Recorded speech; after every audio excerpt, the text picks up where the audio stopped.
My name's Sarah Mitchell, 31, and last Thanksgiving at my parents' house in Austin, Texas, I brought a gift that changed everything.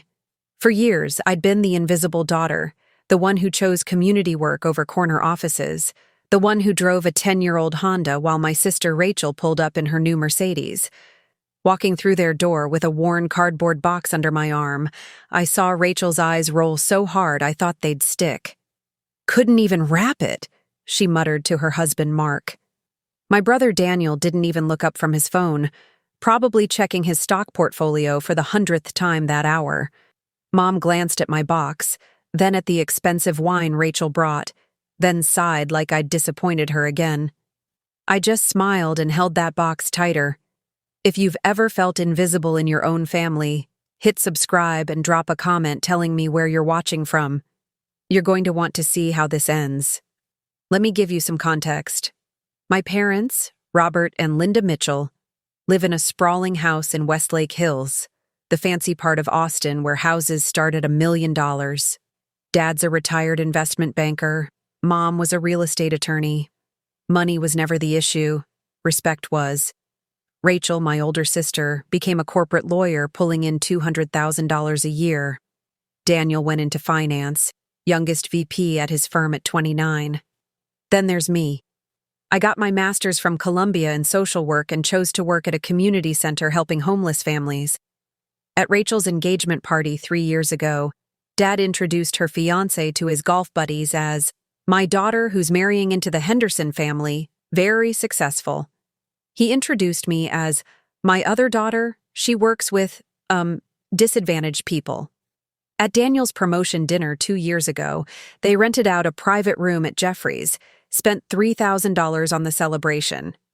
When I got my master's degree, we went to Chili's, and they spent the whole time talking about Rachel's new case. Last Christmas, Rachel got diamond earrings worth $5,000. Daniel got a Rolex worth $8,000. I got a $50 gift card to Target with a note saying, "For your apartment." The pattern was clear. I was the family disappointment, invisible unless they needed to look charitable at their country club events. This particular Thanksgiving, I'd spent 6 months preparing something special. See, our grandmother passed away in March, and while Rachel was too busy with a merger and Daniel was closing some deal in Singapore, I was the one who cleaned out her attic. Every single weekend, driving 3 hours to her old house in San Antonio, going through 70 years of memories.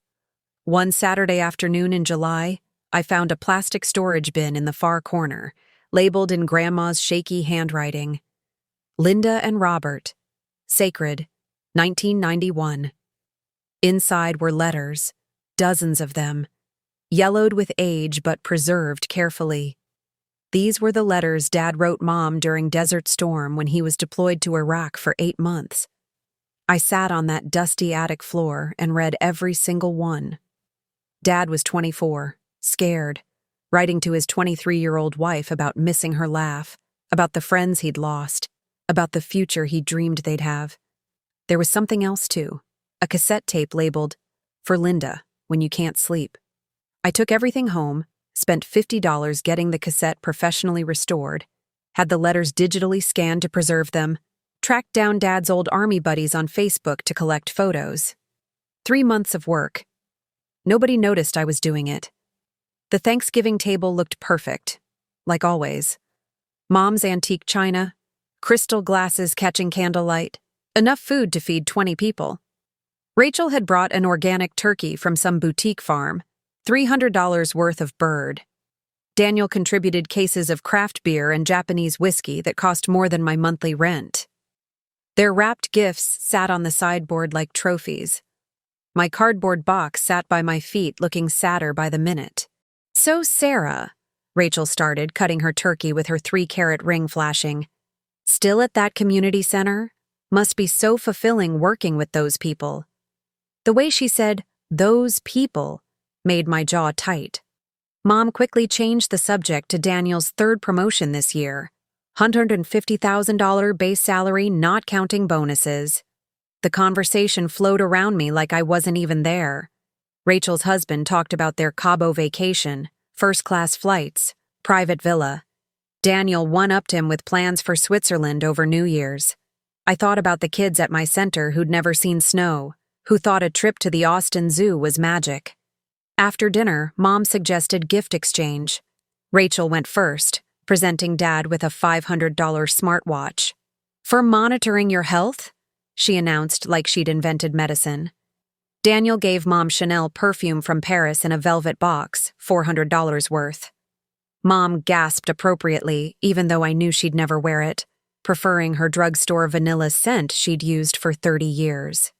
Then they turned to me. "Your turn, Sarah," Rachel said with that smile that wasn't really a smile. I placed the cardboard box on the coffee table. Rachel actually laughed out loud. "Is this from a dumpster? Sarah, this is embarrassing." I opened it slowly, my hands steady even though my heart was pounding. I pulled out the stack of yellowed envelopes tied with kitchen twine. The room went quiet. "These are Dad's letters," I said. "Every single one he wrote to Mom from Iraq in 1991. Grandma kept them safe all these years." Mom's wine glass tilted in her hand, red wine sloshing dangerously close to the rim. Dad leaned forward, his face draining of color. "How did you?" he whispered, but couldn't finish. I handed Mom the first letter. Her hand shook as she read Dad's young handwriting aloud. "My dearest Linda, it's been 3 days since I left and I miss your laugh already.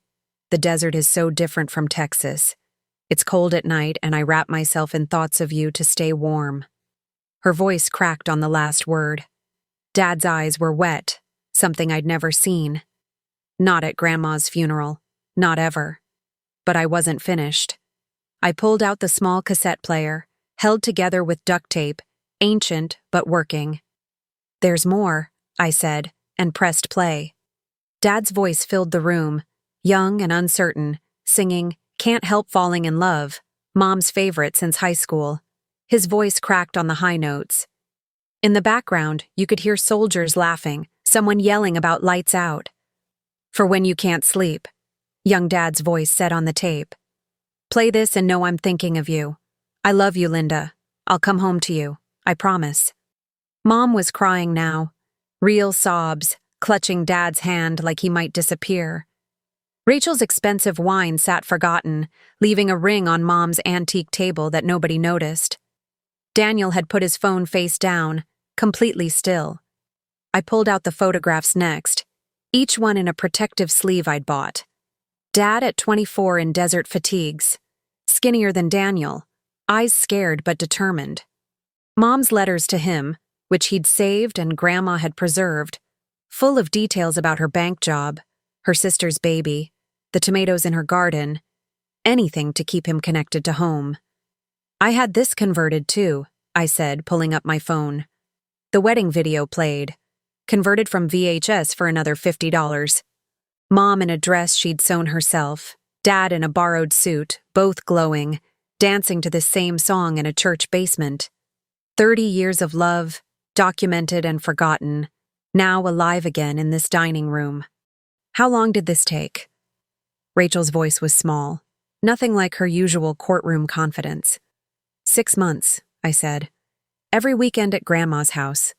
I found Dad's old unit buddies on Facebook, got more photos, had the cassette restored professionally, scanned every letter to preserve them digitally. I pulled out the last item, a simple leather journal from Target, $12.99. Inside I'd written on the first page, "For your next 30 years of memories. Love, Sarah." Mom clutched it like Rachel's diamonds, like Daniel's Rolex, like it was worth more than everything. The expensive gifts sat abandoned. Dad picked up a letter, reading about his friend Rodriguez who didn't make it home, and started crying openly.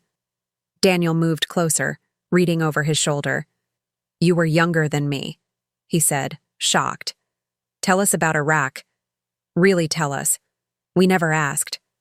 Rachel wiped her mascara, black streams down her perfect makeup. "I'm sorry," she said, the words seeming to hurt coming out. "For everything. For not seeing you. For not helping with Grandma. For thinking my career made me better. I forgot what matters." We spent 4 hours that night listening to stories we'd never heard. About fear and brotherhood and letters that kept Dad human in an inhuman place. Mom talked about waiting for mail, about how one letter sustained her for weeks. They were younger than all of us kids, handling deployment with just paper and faith. That cardboard box, worth maybe $150 in restoration and supplies, did what tens of thousands in gifts never could. It brought us back to what was real. 3 months later, things are different. Rachel calls me weekly, really talks, asks about my work. Daniel volunteers at my center twice a month. Mom and Dad visited for the first time, met the families I help, cried when a little girl showed them a drawing. They finally see me. If you've ever been invisible, if you've ever been the disappointment, keep building your life anyway. The most valuable things can't be bought. They're created with time, with care, with seeing what others overlook. Success isn't always a salary. Sometimes it's knowing what matters. Thanks for watching this all the way through. Your time means everything.